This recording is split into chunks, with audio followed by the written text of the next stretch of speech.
नमो भगवते वासुदेवाय। ओम नमो भगवते वासुदेवाय। ओम नमो भगवते कृष्णाय वासुदेवाय देवकी नंदनाय च नंद गोपकुमाराय गोविंदाय। हे कृष्ण करुणा सिंधु दीनबंधु जगत्पते गोपेश गोपिकान्त राधा तप्त कंचन गौरंग राधे वृषभानुसुते देवी प्रणाम प्रिय। श्री कृष्ण चैतन्य प्रभु नित्यानंद श्री अद्वैत गदाधर श्रीवासदि गौर। हरे कृष्ण कृष्ण कृष्ण हरे हरे राम राम राम। भगवत गीता दूसरा अध्याय 13वां श्लोक, जिस पे हम पहले चर्चा कर रहे थे। देहिनो अस्मि यथा देह कौमारम यौवनम जरा तथा देहांतर प्राप्ति धीर नेत्र मुह्यति। धीर अस्त्र न मुह्यति। जिस प्रकार शरीरधारी आत्मा इस वर्तमान शरीर जो इस समय हमारा है में बाल अवस्था, तरुण अवस्था और फिर वृद्ध अवस्था में अग्रसर रहता है, चलता रहता है, उसी प्रकार मृत्यु होने पर आत्मा दूसरे शरीर में चला जाता है। धीर व्यक्ति ऐसे परिवर्तन से मोह को प्राप्त नहीं होते हैं।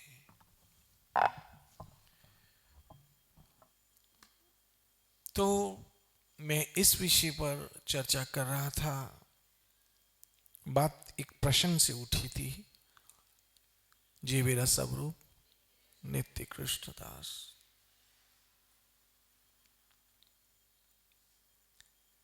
और इस बात पे चर्चा चल रही थी कि हमारा वास्तविक स्वरूप क्या है, हम कौन हैं, हम कहां से आए हैं और फिर कहां जाना है।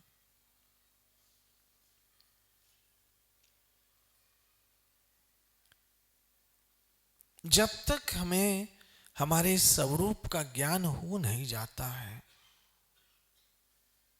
कि मैं कौन हूं,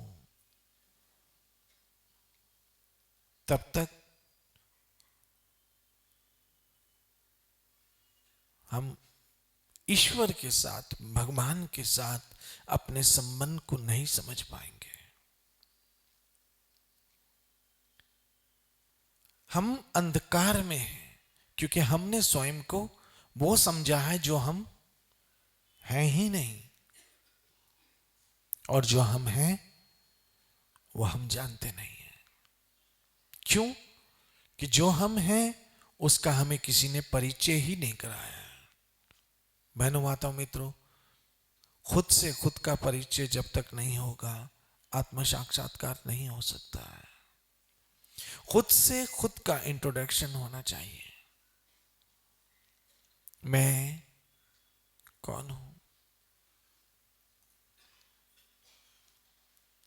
तो आइए हम इस श्लोक को समझने से पहले, जिसमें भगवान श्री कृष्ण कहते हैं कि ये आत्मा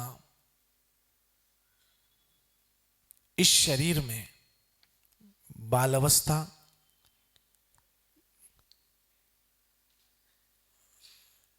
कौमार अवस्था या तरुण अवस्था और फिर वृद्धावस्था को प्राप्त होता है, और फिर दूसरा शरीर धारण करता है।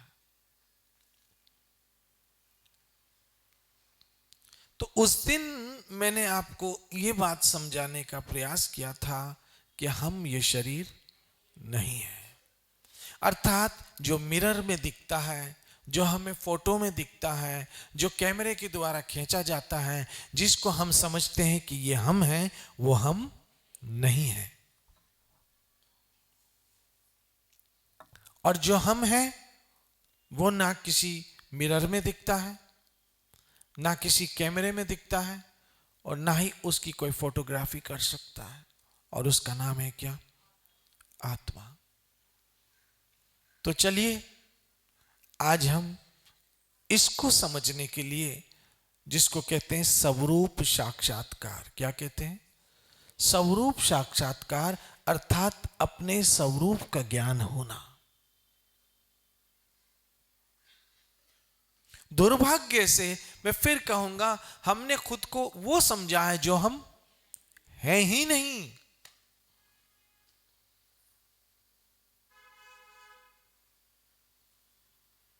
हम वो हैं ही नहीं जिसको हमने समझ रखा कि ये मैं हूं, और उसकी ही चिंता हमें लगी रहती है जो हम हैं ही नहीं। एक व्यक्ति सोचना जरा, खुद का इलाज करने के बजाय, खुद का इलाज करने के बजाय अपने कपड़ों की चिंता करता हो तो कैसा दिखेगा?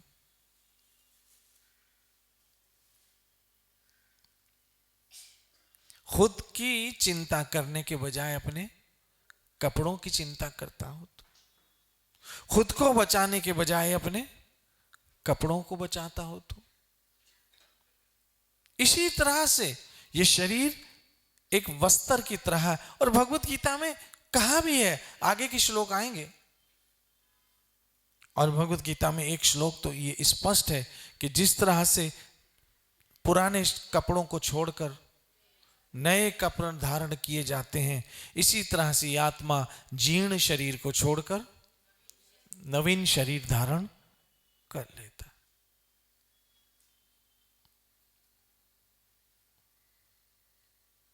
इसलिए हम कपड़ों की चिंता करते हैं, अपनी चिंता नहीं। और शरीर क्या है? एक कपड़े जैसा है। आप इसको जितना भी संभालो,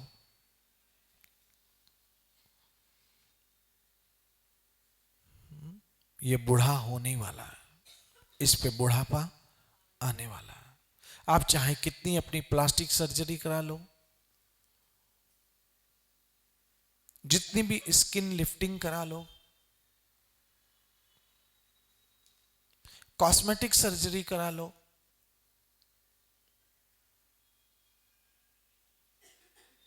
फिर भी बुढ़ापा तो अपना रंग दिखाएगा। इसे आप रोक बिल्कुल भी नहीं सकते हैं। जिस तरह से बचपन गया हम नहीं रोक पाए, ऐसे जवानी भी गई हम नहीं रोक पाए, और बुढ़ापा भी जा रहा है। और ये तीनों अवस्था हमारी नहीं है, ये तीनों अवस्था किसकी है? शरीर की है। मैं एक बात आपको बताऊं, कपड़े में रिंकल्स पड़े हैं तो किसको प्रेस करना है? कपड़े को, क्योंकि वो हमसे अलग है। जिस तरह से अभी कुछ बहनों ने लाल ड्रेस पहनी है, किसी ने पीली पहनी है, किसी ने काली पहनी है, किसी ने ब्लू पहनी है, तो ये ड्रेस, ये कपड़े आपने पहने, आप कपड़े थोड़ी हो। अब मैंने ये सफेद कपड़े पहन लिए हैं तो मैं क्या सफेद हो गया? ये कपड़े मेरे हैं, लेकिन मैं कपड़ों से अलग हूं। भगवत गीता का पहले जो भगवत गीता का विद्यार्थी है, जो भक्ति मार्ग का पथिक है, जो साधना मार्ग का साधक है, पहले तो उसको अपने स्वरूप का ज्ञान होना चाहिए। और हमारा स्वरूप ये नहीं है जो हमें दिखता है। और जिस तरह से मैंने आपको एक गधे की कहानी, गधे और शेर की बताई थी कथा, और उसमें फिर उसको अपने स्वरूप का पता चला।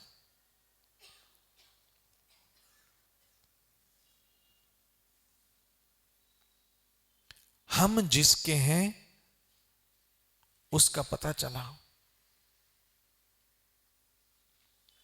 हम किसके हैं वो पता होना चाहिए, और हमारा कौन है ये पता होना चाहिए। हम किसके हैं ये पता होना चाहिए, कहां से आए हैं ये पता होना चाहिए, और कहां फिर जाना है ये पता होना चाहिए। मेरी माताओं बहनों मित्रों, सफर में कई जगह आती हैं जहां विराम लेते हैं, लेकिन विराम लेने का मतलब नहीं है कि मंजिल पे आ गए। ऐसे ही मनुष्य शरीर धारण किया है, तो वैसे तो हमने पता नहीं कितने शरीर धारण किए होंगे, लेकिन जब मनुष्य शरीर धारण किया है तो इसमें स्वयं में 3 अवस्थाएं आ गई, बाल्यावस्था, तरुण अवस्था और वृद्ध अवस्था, और तत्पश्चात मृत्यु। तो हमने यहां तक तो पिछली सत्संगों में समझा कि हम ये शरीर नहीं है, यहां तक बात समझ में आ गई थी।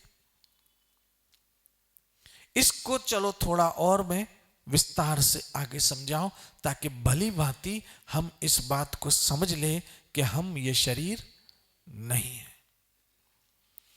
उसको समझने के लिए चलो पहले थोड़ा हम वहां जाते हैं, उस समय जाते हैं, उस पल जाते हैं, उस घड़ी जाते हैं जब हमारा जन्म हुआ था।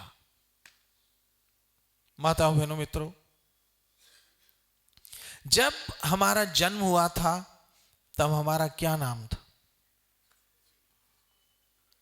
कोई नाम नहीं था। जब हमारा जन्म हुआ था तब हमारी कौन सी भाषा थी? कोई भाषा नहीं थी।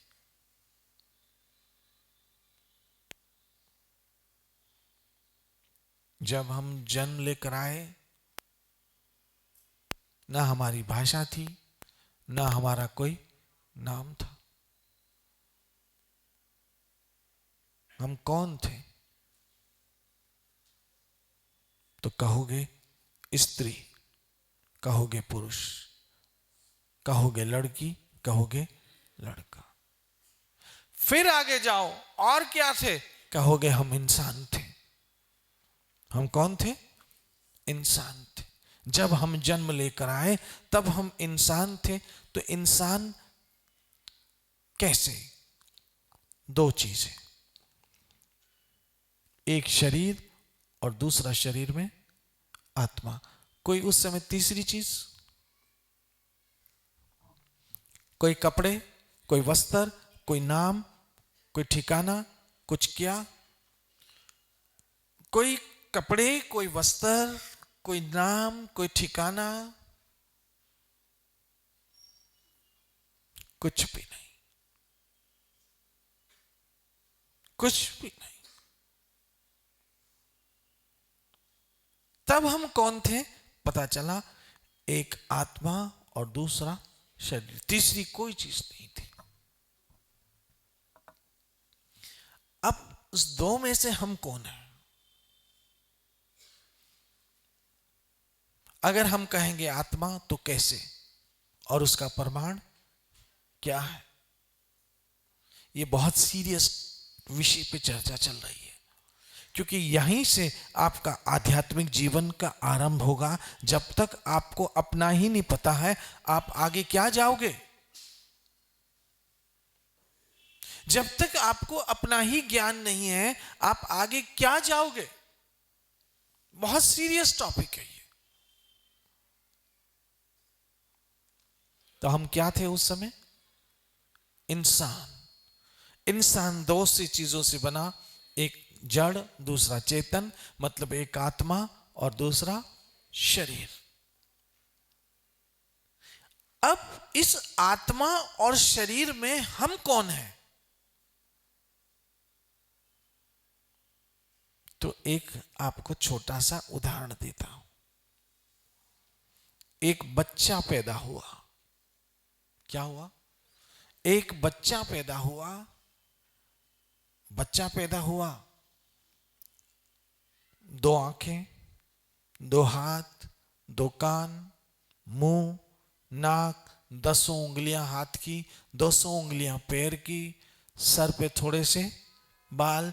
जैसे एक नॉर्मल बच्चा होता है वैसे ही वो बच्चा पैदा हुआ। लेकिन किसी ने ना उसकी बधाई दी, ना ही किसी ने उसकी मिठाई बांटी, बल्कि जाते ही उसको शमशान में लेके चले गए। क्या कमी थी उसमें? शरीर तो था लेकिन उसमें आत्मा नहीं थी। शरीर तो था लेकिन उसमें आत्मा नहीं थी, इसलिए हॉस्पिटल से सीधे शमशान ले गए। मेरी माताओं बहनों मित्रों, माँ बाप हमेशा ऐसा सोचते हैं, मेरे बच्चे को घर पे अकेला कैसे रखें। कहीं भी जाते हैं चिंता होती है, अरे मुझे जल्दी जाना है, बच्चे घर पे अकेले हैं। लेकिन उस समय कोई माँ बाप क्यों नहीं सोचता है कि शमशान में बच्चे को अकेला कैसे छोड़ के आ रहे हैं।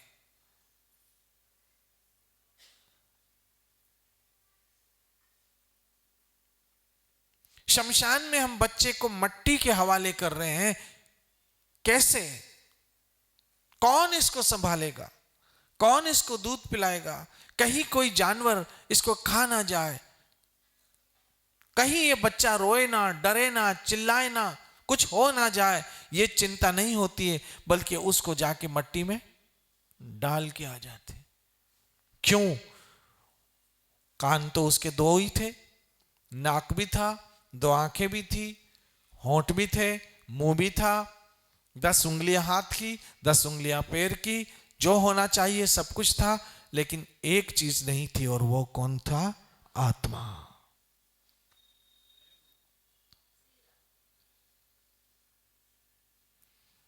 अगर आत्मा होती तो उसको कहां ले जाते?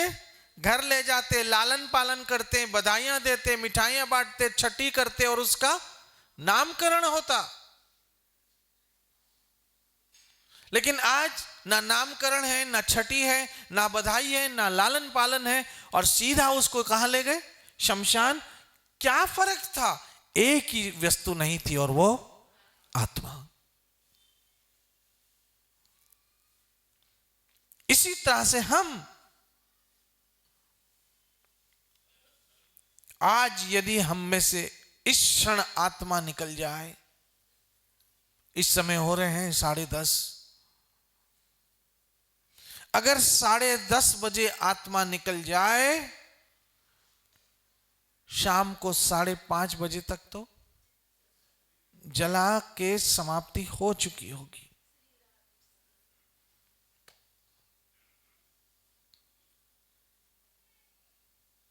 और उठाने के पगड़ियों की भी ऐलान हो गया होगा।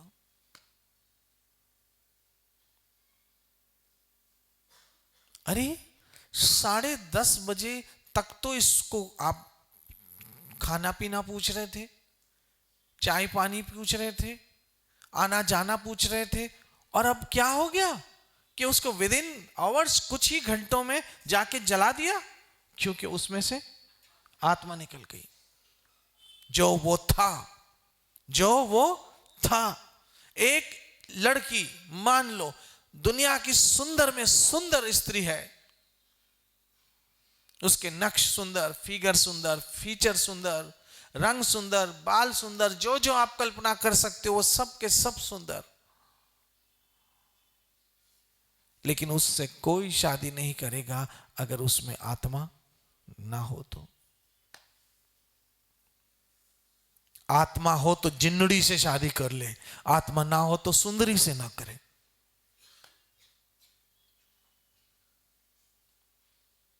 है कि नहीं? बोलो। आप लोगों ने भी तो की ना भाई।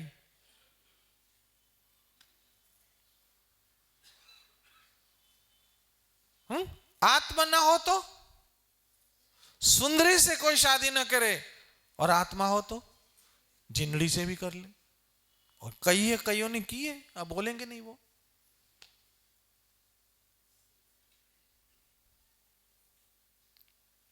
ये सारे रिश्ते और नाते किसके द्वारा है? आत्मा के द्वारा। अर्थात मैं फिर आपको और थोड़े से उदाहरण दूं ताकि ये भली भांति समझ लो कि हम कौन है, हमारा स्वरूप क्या है। तब जाके पता पड़ेगा कृष्ण हमारा क्या है, हम कृष्ण के क्या है।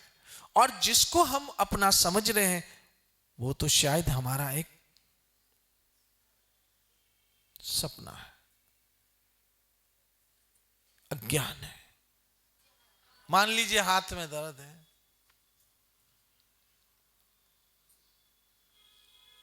आप डॉक्टर के पास गए और डॉक्टर के पास जाकर कहोगे डॉक्टर साहब मेरे हाथ में दर्द है, कभी नहीं कहोगे मुझ में दर्द है। आज मेरे सर में दर्द है, कभी नहीं कहोगे मुझ में दर्द है। अगर ये हाथ मेरा है तो इसका मतलब ये हाथ मैं नहीं हूं। ये बात मैंने पहले भी आपको समझाई थी कि अगर ये हाथ मेरा है तो मैं ये हाथ नहीं हूं। इसी तरह से शरीर का प्रतीक अंग मेरा है लेकिन मैं ये शरीर नहीं हूं। फिर एक उदाहरण देता हूं आपको। कुछ टेक्निकल बातें हैं जो समझने की बहुत जरूरी होती है, तब जाके आपको आपके स्वरूप का ज्ञान होगा। तब जाके आपको पता पड़ेगा कि आपका क्या स्वरूप है। तब जाके पता पड़ेगा आपका कृष्ण से, आपका भगवान से, आपका ईश्वर से क्या रिश्ता है, क्या रिश्ता है। तब जाके पता पड़ेगा। और उस स्वरूप को तो हम भूल गए। कृष्ण हमारे सनातन संबंधी है, कृष्ण हमारे सनातन संबंधी है। बाकी सारे संबंधी बनते हैं और बिगड़ते हैं। बहनों, माताओं, मित्रों, ये रिश्ते सहमति से बने हैं और असहमति से टूट जाते हैं। हस्बैंड वाइफ भी उस समय तक हस्बैंड वाइफ है जब तक तलाक नहीं हुई। उसके बाद तुम कौन और हम कौन। एक बात बताऊं, मैं आज सुबह एक चीज सोच रहा था, कोई विचार ऐसे मन में आ रहा था और उस विचार का जब मैं मंथन कर रहा था तो मंथन करते समय सोच रहा था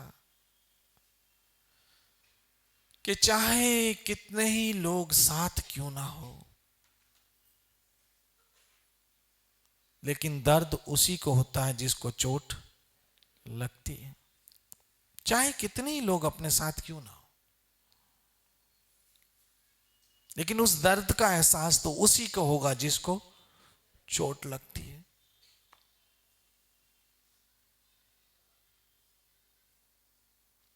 दूसरे तो सिर्फ हिम्मत बढ़ाते हैं, कुछ नहीं है, कुछ नहीं है, कुछ नहीं है, अरे कुछ नहीं है, कुछ नहीं है, कुछ नहीं है, ऐसे हिम्मत बढ़ाते हैं।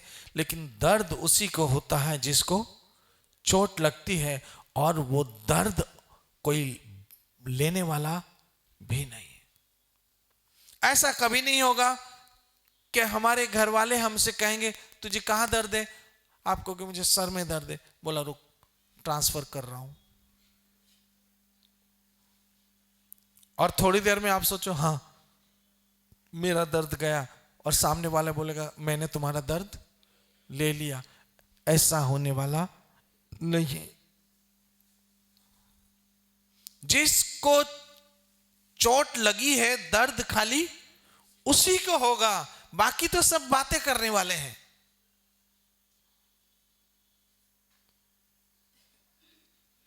बिस्तर पे आप गिरे हो, दुख भी आपको होगा।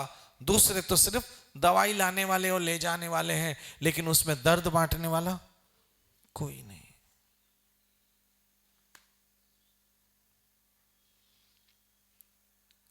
क्यों ना हम उस ईश्वर के साथ अपने संबंध को जोड़ लें। लेकिन कब जोड़ेंगे? जब हमें हमारे स्वरूप का पता होगा तब ने। फिर मैं एक उदाहरण देता हूं, आप लोगों को समझिएगा। एक व्यक्ति है, भगवान न करे उसके कपड़ों में आग लग जाएगी, आप क्या करोगे जी? आग बुझाओगे, पानी डालोगे, ठीक है ना? और जहां से वो जल गया होगा वहां उसको दवाई लगाओगे। दवाई नहीं मिलेगी तो कुछ घर में टोटका करोगे, कुछ तो करोगे इमरजेंसी के लिए। लेकिन ऐसी क्या उसमें चेंजिंग आएगी, उसमें क्या ऐसा परिवर्तन हो जाएगा कि जिस शरीर को आप जलने से बचा रहे थे, आप सब मिलके उसी शरीर को जलाओगे और देखोगे सर पे खड़े होके कि अच्छी तरह से जल रहा है कि नहीं। ऐसे क्यों भाई?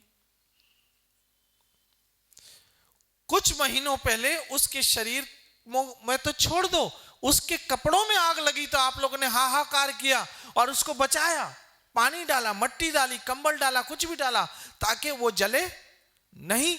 और आज उसमें से क्या चेंजिंग आई है कि आप सब मिलके उसको कई मन लकड़ों के नीचे जला रहे हो। वो आदमी बदल गया? नहीं, वो तो वही का वही है। उससे आपका रिश्ता बदल गया? नहीं, वही का वही है। उसकी शक्ल बदल गई? नहीं, वही है। उसका नाम बदल गया? नहीं, वही है। उसकी जाति बदल गई? नहीं, वही है। उसकी कास्ट बदल गई? नहीं है। क्या बदल गया? पहले जब उसको बचा रहे थे तब उसमें आत्मा थी, अर्थात वो जिंदा था। आज उसको जला रहे हो अर्थात उसमें आत्मा नहीं है, अर्थात वो मर गया। जिस तरह से हमारे घर में एक तोता होता है और हम उसको पिंजरे में पालते हैं, उस पिंजरे में पानी भी रखते हैं, कुछ फल फ्रूट खाने पीने की चीजें भी रखते हैं और उस पिंजरे की सफाई भी करते हैं, लेकिन कब तक? जब तक उसमें तोता है। जैसे ही वो तोता उड़ जाता है, ना हम उस पिंजरे की सफाई करते हैं, ना उस पिंजरे में पानी डालते हैं, ना ही उस पिंजरे में कोई दाना पानी डालते हैं, बल्कि उस पिंजरे को उठा के फेंक देते हैं। बस ये शरीर ऐसे ही उस पिंजरे जैसा है जिसमें आत्मा रूपी तोता है। जब तक इस शरीर में आत्मा है, इसको खिलाते भी है, इसको पिलाते भी है, इसको पालते भी है, इसको पोषते भी है, इसका ध्यान भी रखते हैं। लेकिन जैसी ही आत्मा निकल जाती है, कुछ ही घंटों में उसको उठा के ले जाके क्या करते हैं? जला देते हैं। नहीं बोलेंगे कि अरे नहीं नहीं, इसकी आंखें बहुत सुंदर है, इसको रहने दो। इसके हाथ बहुत सुंदर है, इसको रहने दो। इसके पांव बहुत सुंदर है, रहने दो। इसके बाल बहुत सुंदर है, रहने दो। इसके नक्श बहुत सुंदर है, रहने दो। इसका रंग बहुत सुंदर है, रहने दो। ये बहुत ही सुंदर है, इसे रहने दो। ये संभव नहीं है। चाहे आप उससे कितना ही प्यार क्यों ना करते हो, चाहे वो आपका कितना ही प्यारा क्यों ना हो, चाहे उस पे आप अपनी जान तक छिड़कते हो, लेकिन न चाहते हुए भी उसको कांधे पे उठा के शमशान तक पहुंचा के उसको जला के उसकी राख को किसी पवित्र नदी में डालना ही पड़ेगा। उसको तो छोड़ो मेरी माताओं बहनों मित्रों, उसकी राख भी घर में नहीं रख पाओगे। क्यों? कि वो हमारा शरीर था ही नहीं।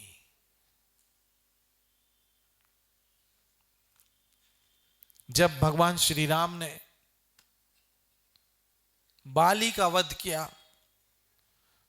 तब बाली की पत्नी कौन? तारा विलाप करने लगी और तारा भगवान श्री राम से कहने लगी, हे प्रभु, मेरा पति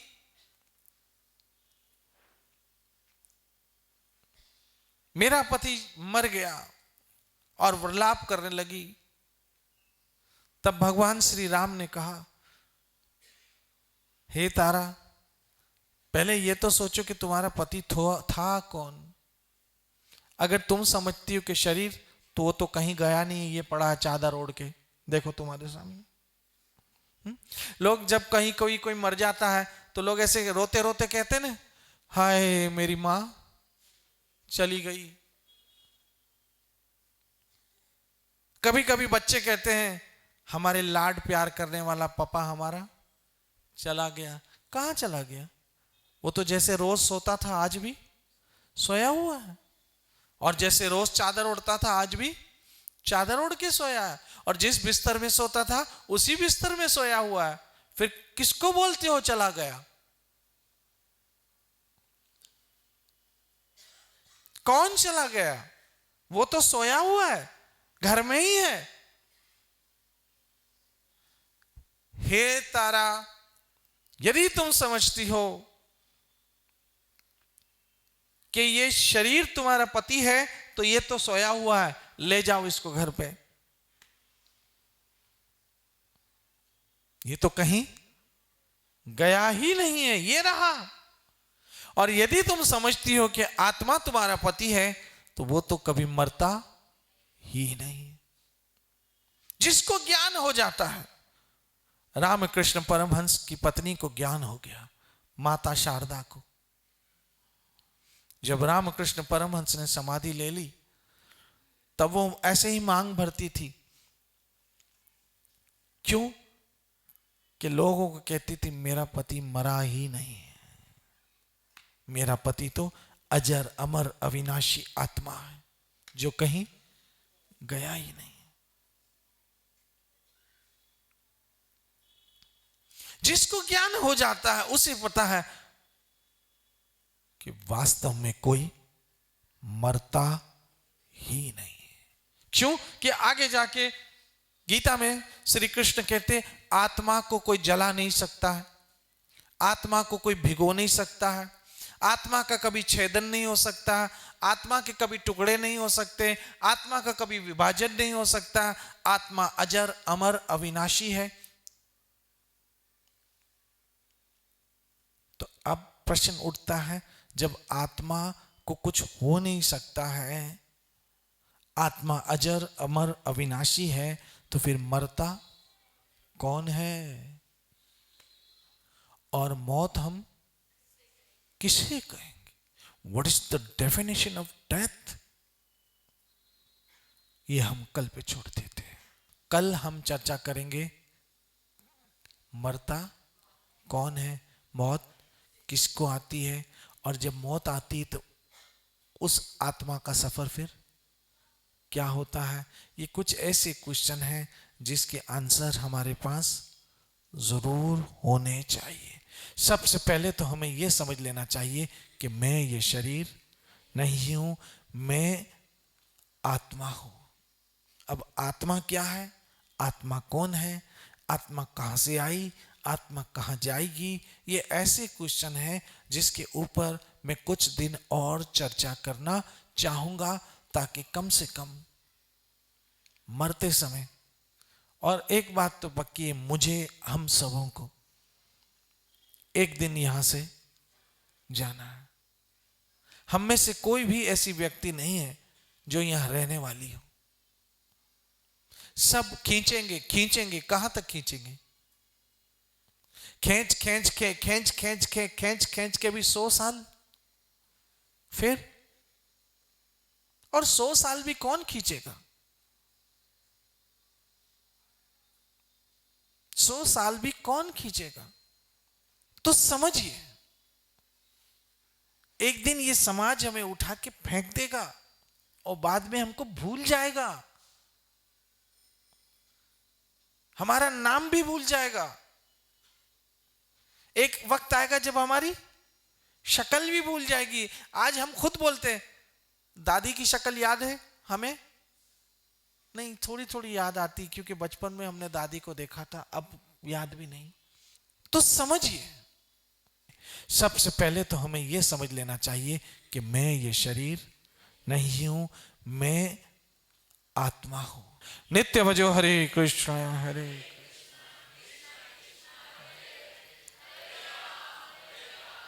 श्री श्री राधा वृंदावन चंद्र बिहारी लाल निताय गौर। जय जय श्री राधे, जय जय श्री राधे, जय जय